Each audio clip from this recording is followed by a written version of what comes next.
So hello guys, welcome to my another blog. আর আজকে আমি একটা নতুনত্ব কিছু ব্যাপারের সাথে নিয়ে শুরু করছি আমার এই ব্লগটা। আজকে অ্যাকচুয়ালি ঠাকুরের কালার করতে আসবে, তো সেটা নিয়ে খুবই এক্সাইটেড আছি। যার জন্য না আজকে সকালে বিকালে পড়ানো আছে, সেই বিকালের পড়ানোটা সকালে পড়িয়ে দিচ্ছি।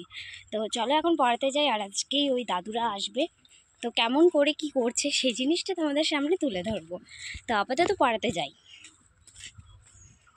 সো গাইজ, আমি চলে এসেছি পড়াতে। অ্যাকচুয়ালি আমার সকালে একটা পড়ানো ছিল, তারপরে চলে গেছিলাম আমি একে পড়াতে। আর এর নাম হলো অর্ঘদীপ। তো একে পড়াচ্ছিলাম, একটু দুষ্টুমি করছিল, তো তাড়াতাড়ি আমি করানোর চেষ্টা করলাম, যেহেতু বাড়িতে কালার করবে। বাড়ি তো কালার করবে না, ঠাকুরটা কালার করবে, তো আমি খুব এক্সাইটেড ছিলাম। আর আজকে আমি যত তাড়াতাড়ি সম্ভব তত তাড়াতাড়ি পড়িয়ে কিন্তু বাড়িতে চলে এসেছি। আর বাড়িতে এসে দেখি কালার হচ্ছে ঠাকুরের, তো আমি তো এক্সাইটমেন্টে আর কি বলবো, বারবার আমি এদিকে আসছিলাম। আর আমরা প্রায় বেশিরভাগ টাইমই দুর্গা ঠাকুরের সামনে বসেছিলাম।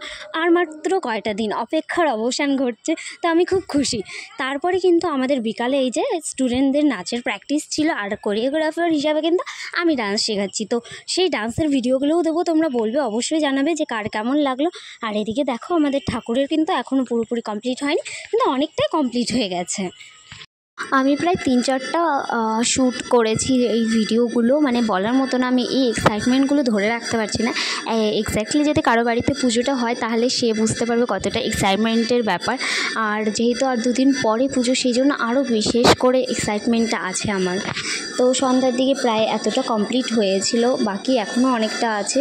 তো যেহেতু সারাদিন আমি এখানেই ছিলাম, দেখছি বারবার, এবার পড়ানোও আছে, সেহেতু ফটাফট করে চলে গেলাম পড়াতে, যেহেতু বাকি লুকটাও দেখা বাকি আছে। পড়াতে এসেছি ওমকে, আর ওম কিছু একটা বলছে। তো আমাদের দুর্গা ঠাকুরকে কি পড়াবো সেই বিষয় নিয়ে ডিসকাস হচ্ছিলো। তো ওম বলো, কি বলছিলে তুমি তখন?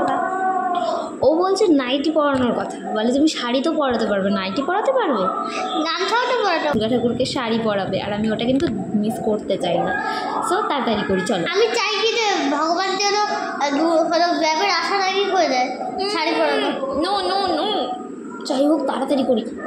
এদিকে বাড়ি এসে দেখি ঠাকুরের তো কাপড় চোপড় পরানো শুরু করে দিয়েছে, আর সেটা দেখার জন্য সবথেকে বেশি উৎসাহিত ছিলাম। তো খানিকক্ষণ বসে দেখলাম, তারপরে চলে গেলাম খাবার খেতে। আর আজকে কিন্তু আমাদের খাবার খেতেও অনেক লেট হয়ে গেছিলো, প্রায় 10:30টার দিকে খাবার খেয়েছি। এবং সারা দিনের এত জামাকাপড় কাচাকাচি করা হয়েছে যে প্রচণ্ড ক্লান্ত হয়ে গেছে, যার জন্য মনে হচ্ছিলো বিছানা পেলেই ঘুমিয়ে পড়বো।